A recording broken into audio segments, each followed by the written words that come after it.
우리와 함께 하시는 하나님 아버지, 오늘 말씀을 듣고 기도하는 자리로 저희를 인도하시니 감사드립니다. 하나님의 말씀이 우리의 삶의 기준이 되어 좌로나 우로나 치우치지 않게 하시고 늘 하나님만 바라보고 따라가는 삶을 살게 하여 주시옵소서. 그러나 우리는 때때로 우리의 생각만으로는 다 알 수도 이해할 수도 없을 때가 너무나도 많습니다. 성령 하나님께서 우리를 도와주셔서 하나님의 말씀을 바르게 알게 하시고 또한 분별하면서 살아갈 수 있는 지혜를 날마다 허락하여 주시옵소서. 늘 변치 않는 사랑으로 우리를 도우시는 거룩하신 예수 그리스도의 이름으로 기도합니다. 아멘. 하나님의 말씀 여호수아서 24장 14절에서부터 18절 말씀입니다. 하나님의 말씀 여호수아서 24장 14절에서부터 18절 말씀입니다. 구약성경 357면에 있습니다. 여호수아 24장 14절에서부터 18절 우리 한 절씩 교독하도록 하겠습니다. 그러므로 이제는 여호와를 경외하며 온전함과 진실함으로 그를 섬기라. 너희의 조상들이 강 저쪽과 애굽에서 섬기던 신들을 치워버리고 여호와만 섬기라. 이렇게 보이거든.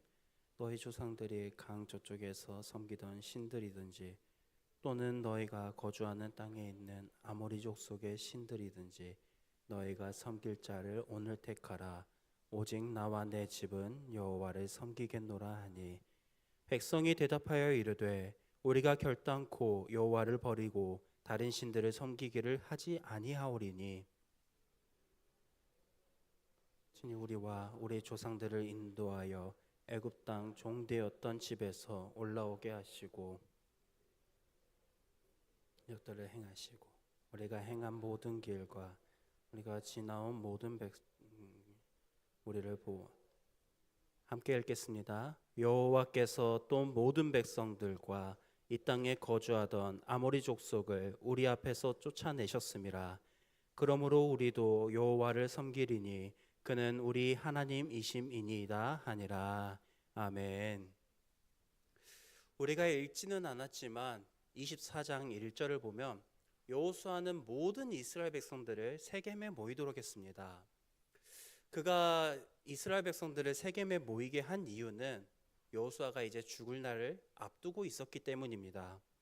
여호수아는 그 자리에서 죽기 전에 이스라엘 백성들의 신앙을 다시 한번 점검하게 했습니다.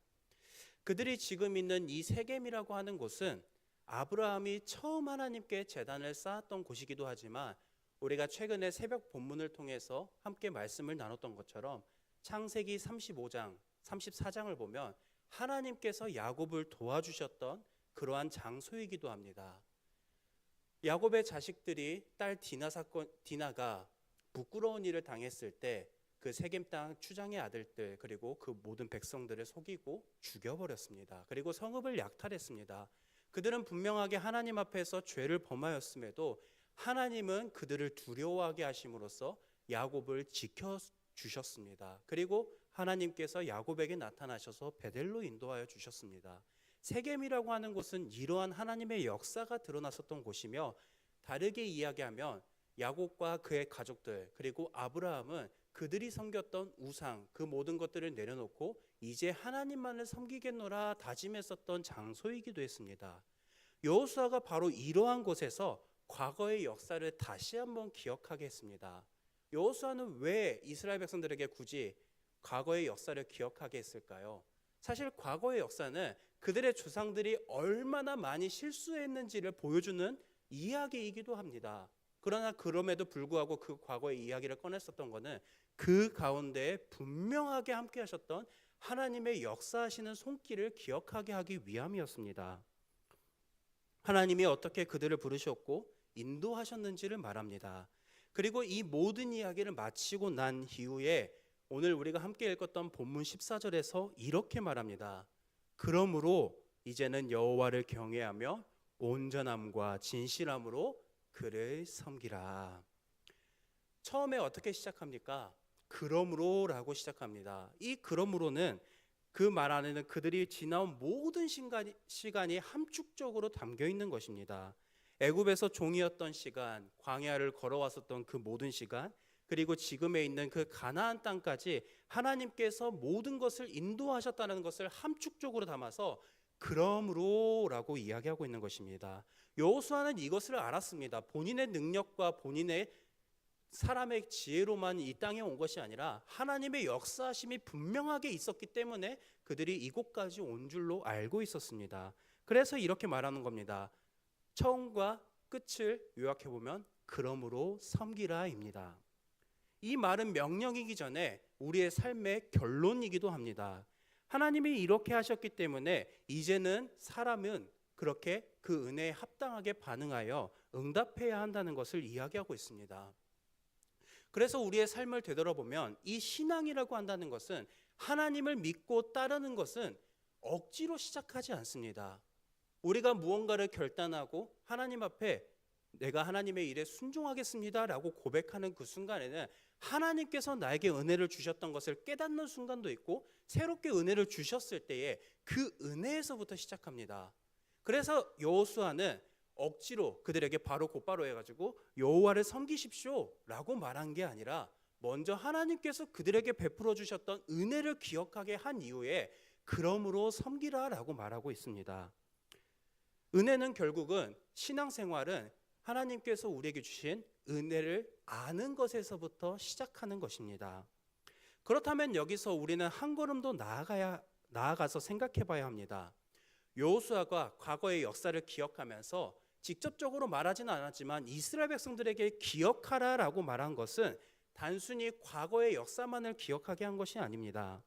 성경에서 기억하라는 의미는 삶을 뒤돌아보는 것만을 의미하는 것이 아니라 나의 삶의 방향을 새롭게 다시 뒤집어서 하나님께로 나아가라는 의미에서 기억하라라고 말하는 것입니다. 이스라엘 백성들은 환경만 바라봤을 때는 하나님께 끝없이 원망했습니다. 과거의 출애굽기 내용만 봐도 그러지 않습니까? 왜 우리를 애굽에서 인도하여서 광야에서 죽게 하느냐라고 하나님께서 은혜를 베풀어 주셨음에도 하나님을 향하여서 그렇게 내뱉지 말아야 할 말들을 서스름 없이 했습니다. 반복되는 말들이었습니다. 그러나 하나님께서 그들에게 주신 그 구원을 기억했을 때 다시 하나님의 말씀을 듣는 자리로 하나님의 말씀에 순종하는 자리를 회복했었던 그들이었습니다. 결국은 무엇을 기억하느냐가 우리의 삶의 방향을 바르게 확립시킬 수도 있고 아니면 우리의 삶의 방향을 왜곡되게 할 수도 있습니다. 그래서 여호수아는 그들의 기억을 바로 세우고 있는 것입니다. 이제는 하나님 앞에서 그들을 이끌어줄 지도자가 없어지는 그 순간에 여호수아가 이스라엘 백성들의 현실을 너무나도 잘 알고 있었기 때문입니다. 그래서 하나님을 기억하게 했고 하나님만을 바라보게 하면서 그 은혜를 기억하면서 하나님만 바라보십시오. 그리고 그 하나님의 말씀에 순종하며 앞길을 나아가십시오 라고 말하고 있는 것입니다. 그리고 그 이면에는 너희가 누구인지 어떻게 여기까지 왔는지를 잊지 말라라고 하는 것도 포함되어 있습니다. 이 기억이 흐려지면 사람들은 곧장 다른 길로 가기 마련입니다.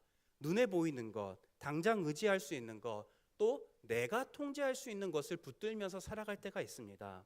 그러나 하나님께서 우리에게 주신 은혜를 분명하게 기억하는 사람은 달라도 너무 다릅니다. 환경이 우리를 흔들어 놓을지라도 우리는 금세 다시 회복하여서 하나님을 선택하며 하나님의 말씀을 붙들고 살아가는 삶을 살게 됩니다. 왜냐하면 이미 하나님께서 나의 삶 가운데 역사하셨던 것을 분명하게 알고 있고 내가 지금 힘든 길을 걷고 있다고 할지라도 하나님이 함께 하신다는 그 신뢰는 더 이상 꺾이지 않기 때문에 금세 그 모든 것들을 다 탈탈 털어버리고 하나님을 바라볼 수 있는 것입니다. 사랑하는 성도 여러분, 우리의 신앙이 흔들렸을 때를 생각해 보면 대부분 하나님께서 나에게 주신 은혜를 잊어버렸을 때입니다. 다르게 표현하면 익숙해져 버렸을 때입니다. 기도에 응답을 받았던 순간들, 하나님께서 나의 삶을 붙들어 주셨던 그 순간들, 다시 나의 삶을 이끌어 주셨던, 세워 주셨던 그 삶의 은혜가 희미해질 때 우리는 쉽게 흔들리곤 합니다. 그래서 우리는 하나님께서 나에게 주신 은혜를 끊임없이 생각해야 합니다. 그러나 이것은 분명하게 말씀드리지만 과거에 얽매여서 과거만 붙들고 살아가는 삶을 살라라는 의미에서 드리는 말씀은 아닙니다. 하나님이 하신 일을 기억한다는 것은 과거를 떠올리는 데서 끝나는 것이 아니라 오늘을 바라보는 믿음으로 이어지는 것입니다. 하나님께서 과거에 나에게 이렇게 도와주셨기 때문에 오늘 또한 그 은혜가 유지되며 앞으로도 내가 살아가는 그 모든 순간에 하나님의 은혜가 함께하고 있다는 것을 알고 그렇게 순환하는 것이, 이어져 가는 것이 과거의 은혜를 돌아보는 것의 가장 중요한 의미입니다. 그리고 그 은혜를 붙들고 내일도 아니고 모레도 아니고 오늘 이 하루만 바라보고 살아가는 것입니다. 그렇게 살아갔을 때 우리는 해야 해서 남들이 부탁을 해서 하는 신앙이 아니라 내가 하나님께서 나에게 주신 은혜를 알고 있기 때문에 그 은혜에 충만하여서 마땅히 기꺼이 하나님의 말씀에 순종하는 삶을 살아가게 될 것입니다. 하나님이 내 삶에 베푸신 은혜를 잊지 않고 그 은혜에 감사하여서 기쁨으로 그리고 마땅히 살아가는 주의 백성으로 살아가길 간절히 소망합니다.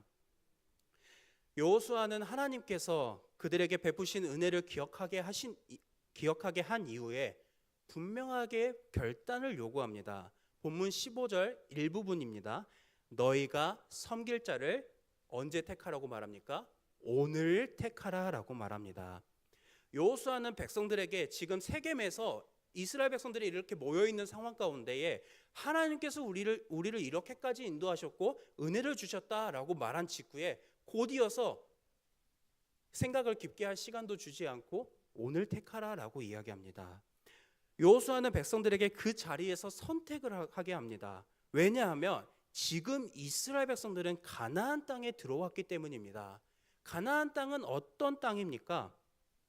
그곳에는 이미 거주하고 있는 이방인들이 있었습니다.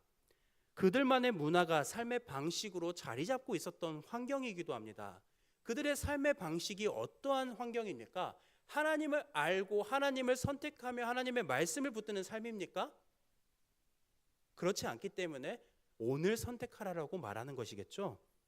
풍요를 약속하는 신들을 섬겼었고 비를 내려준다라고 바알을 믿었었고 그리고 농사가 잘 되게 해준다라고 여겼었던 거짓된 신들을 따랐었던 그들의 삶입니다. 심지어 어떻게까지 하냐면 인신제사까지 드렸었던 참 너무한 사람들입니다. 그런데 그런 사람들이 있었던 그 환경에서 믿음의 길을 이끌어줄 수 있었던 지도자가 사라지는 그 환경 속에서 직면해야 하는 것은 이제 홀로 서기를 했을 때 그들에게는 그것을 분별할 만한 지혜가 없었다라는 것입니다. 눈에 보이는 신들이 있었고 그리고 눈에 보이는 번영이 있었습니다. 그 땅에는 그들은 거짓된 신들을 섬기고 있었지만 그 땅에는 분명하게 젖과 꿀이 흐르는 땅이었습니다. 너무나도 풍요로운 환경이었습니다. 다시 말하면 하나님을 멀리하고 거짓된 신들에게 매혹되기에 너무나도 좋은 환경이었습니다. 그래서 여호수아는 제가 반복해서 말씀드리지만 오늘 섬길 자를 택하라고 이스라엘 백성들에게 바로 그 자리에서 결단을 요구합니다. 사람은 아무리 내가 믿는 신이 없다라고 말하지만 누구나 자신이 의지하는 것을 따라가는 사람들입니다. 돈일 수도 있고 사람일 수도 있고 내 삶의 안정과 성공일 수도 있습니다. 겉으로는 아무것도 믿지 않는다라고 말하지만 종교를 갖지 않는다라고 이야기할 수 있겠지만 모든 사람들에게는 분명하게 자신이 의지하고 믿고 따르는 것들이 분명하게 그 마음의 중심에는 있습니다. 실제로 누구나 자신이 붙들고 있는 것을 중심으로 살아가곤 합니다. 성경은 그것을 섬긴다라고 표현합니다. 다르게 이야기해서 내가 다른 신들에게 절한다거나 제사 드리는 것만이 섬긴다라는 게 아니라 내가 가장 의지하고 두려워하고 내 삶의 행동을 결정하게 하는 그 중심에 있는 동기를 섬긴다라고 말하고 있는 것입니다. 그 자리에서 여호수아는 다른 사람들의 대답을 기다리지 않았습니다. 먼저 자신의 방향을 분명하게 이야기합니다. 본문 15절 마지막을 보면은 오직 나와 내 집은 여호와를 섬기겠노라 라고 말합니다. 환경을 보고 결정하는 것이 아니라 하나님 앞에서 방향을 분명하게 결정하는 것이 신앙입니다. 그래서 우리는 문제가 생겼을 때 나는 무엇을 먼저 떠올리는지를 스스로 점검을 해야 됩니다. 이 질문 앞에서 내 마음속 중심에 내가 무엇을 섬기는지를 분명하게 발견할 수 있을 것입니다. 혹여나 하나님이 아닌 다른 무언가를 섬기다고 할지라도 두려워하지 않으시길 바랍니다. 낙심하지 않으시길 바랍니다. 그 모든 순간에 하나님은 우리와 함께 하십니다. 이 믿음으로 살아가시길 바랍니다. 여호수아의 말은 분명합니다. 우리의 삶 가운데에 두 마음을 품을 수 없다라고 말합니다. 하나님을 붙들고 다른 것도 함께 붙드는 삶은 결국 한쪽으로 기울어지게 되어 있습니다. 하나님께로 기울어지게 된다면 너무나도 좋은 거겠지만 우리의 본성이 무엇입니까? 하나님이 아닌 내가 보기에 좋은 것들, 눈에 보이는 것들, 매혹하는 것들을 더 따라가곤 합니다. 우리가 교회에 안 나오는 그 순간만 봐도 그러지 않습니까? 우리는 한순간 긴장의 순간을 놓친다고 한다면 바로 나의 본성대로 내가 편안한 대로 살아가기에 너무나도 좋아하는 사람들입니다. 목사인 저라도 다르겠습니까? 저라도 똑같습니다. 오히려 더 심할 때도 많습니다. 그런 모든 순간에 우리는 두 마음을 절대로 품을 수가 없습니다. 그래서 우리의 선택은 분명해야 됩니다. 하나님을 선택하시길 바랍니다. 그리고 이 선택에는 특별한 순간에만 하나님을 향하여 내가 하나님만을 선택하겠습니다라는 결단이 아니라 매일의 삶 속에서 반복되어지는 선택이어야만 합니다. 하루를 시작했을 때 누구를 의지하는가? 문제를 만났을 때 누구를 먼저 찾고 있는가? 결정을 해야 될 때 무엇을 기준으로 삼고 있는지가 이 모든 것들이 내 마음속의 중심이 어디에 담겨 있는지를 오늘 표현을 통하면 내가 누군가를 무엇을 섬기고 있는지를 바라보게 합니다. 그래서 오늘 택하라 이 말씀은 한 번의 결단이 아니라 오늘 하나님께 구원받는 성도답게 사는 방식에 대한 말씀이라는 사실을 기억하시길 바랍니다. 그리고 이렇게 하나님을 먼저 바라보는 사람은 상황에 따라 흔들려도 금세 회복할 수가 있습니다. 왜냐하면 이미 분명한 방향이 결정되어 있기 때문입니다. 오늘의 작은 설득들이 모여서 우리의 삶의 방향이 되고 그 삶의 방향이 결국은 우리의 삶의 신앙의 기초가 될 것입니다. 오늘 하루를 살아가면서도 하나님을 먼저 찾고 하나님을 의지하며 하나님의 말씀을 기준으로 삼고 살아가는 저희 모두가 되길 간절히 소망합니다. 이제 마지막으로 16절에서부터 18절 말씀을 보면 여호수아의 말을 들은 백성들이 응답합니다. 우리가 결단코 여호와를 버리지 아니하겠나이다. 그리고 그 이유를 말합니다. 우리를 하나님께서 애굽에서 인도하셨고 큰 이적을 행하셨고 우리를 보호하셨기 때문입니다. 그들은 자신들이 여기에 어떻게 왔는지를 분명하게 알고 있습니다. 그런데 우리가 읽진 않았지만 19절 말씀을 보면은 여호수아는 여기에서 어떻게 보면은 그들의 결단에 초를 치는 말을 합니다. 너희가 여호와를 능히 섬기지 못할 것이다. 여호수아는 백성들의 고백을 무시하는 거라고 봐야 되냐? 그렇지 않습니다. 다만 하나님의 섬기는 일은 한순간의 의욕이나 감정에 의해서 선택해야 하는 것이 아니고 진중하게 결정해야 한다는 것을 의미하고 있습니다. 왜냐하면 그 뒤에 나오지만 하나님은 질투하는 하나님이시기 때문입니다. 죄를 미워하시고 죄를 시기하기까지 싫어하시는 하나님께서 우리의 죄를 결코 간과하지 않으시는 분이라는 사실입니다. 그래서 우리는 한 가지를 분명하게 알아야 됩니다. 우리는 하나님 앞에서 분명하게 결단해야 합니다. 그러나 문제는 결단 자체가 아니라 우리가 결단하면서도 불구하고 그것을 끝까지 지켜낼 만한 능력이 우리 안에 없다라는 것입니다.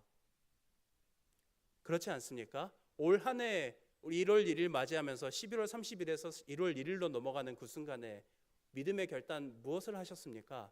말씀을 통독하겠다라고 결단하셨습니까? 내가 하나님을 더욱더 붙들고 예배를 사모하겠다라고 결단하셨습니까? 마음에 찔리게 하고자 이 말씀을 나누는 건 아니지만 우리가 그렇게 마음에 감동이 와서 결단했음에도 불구하고 그것을 잘 지켜내지 못할 때가 너무나도 많습니다. 이것은 현실입니다. 그 현실을 직시하고 우리가 해야 하는 것은 하나님, 내가 오늘 이 말씀을 지키기 위해서 노력하겠습니다가 아니라 하나님, 내가 이것을 지킬 수 있도록 저에게 능력을 더하여 주시옵소서라고 기도를 해야 합니다. 하나님, 내가 주님을 끝까지 섬길 수 있도록 붙들어 주십시오라고 기도를 해야 됩니다. 그랬을 때 하나님은 우리를 끝까지 붙들어 주시고, 우리가 하나님의 능력을 의지했을 때 나의 능력으로 무거운 것들을 짊어지면서 하나님의 말씀에 순종해야 되는 게 더 이상 짐이 아니라 자유로우면서도 끝까지 오늘 하루만 바라보면서 살아가는 게 매일이 되고 날마다가 될 것입니다. 우리가 흔들릴 때에도 포기하지 않으시는 하나님을 바라보시길 바랍니다. 우리의 능력으로 결단하면서도 우리는 내 능력으로 끝까지 지켜내지 못할 때가 너무나도 많습니다. 오늘의 말씀이 바라기는 성도님들의 마음 가운데 삶의 기준이 되시길 바랍니다. 하나님의 말씀을 듣고 우리 마음 가운데의 감동이나 어떠한 의욕이 앞선다라고 할지라도 그것을 잠시 비워두시고 하나님께 다시 한번 물으시길 바랍니다. 그리고 그 모든 것에 하나님께서 맡겨주실 때 나의 능력으로가 아니라 하나님께서 그 모든 것들을 감당하게 해주시기를 구하는 기도로까지 이어지는 그 삶을 살아가는 우리 모두가 되길 바랍니다. 바라기는 오늘 우리의 선택의 순간이 결심에서만 끝나지 않고 하나님의 도우심 가운데에 오늘 하루 그리고 끝까지 이어지는 삶으로 살아가길 간절히 소망합니다. 들은 말씀을 기억하면서 우리 두 가지 기도 제목을 놓고 함께 기도하도록 하겠습니다.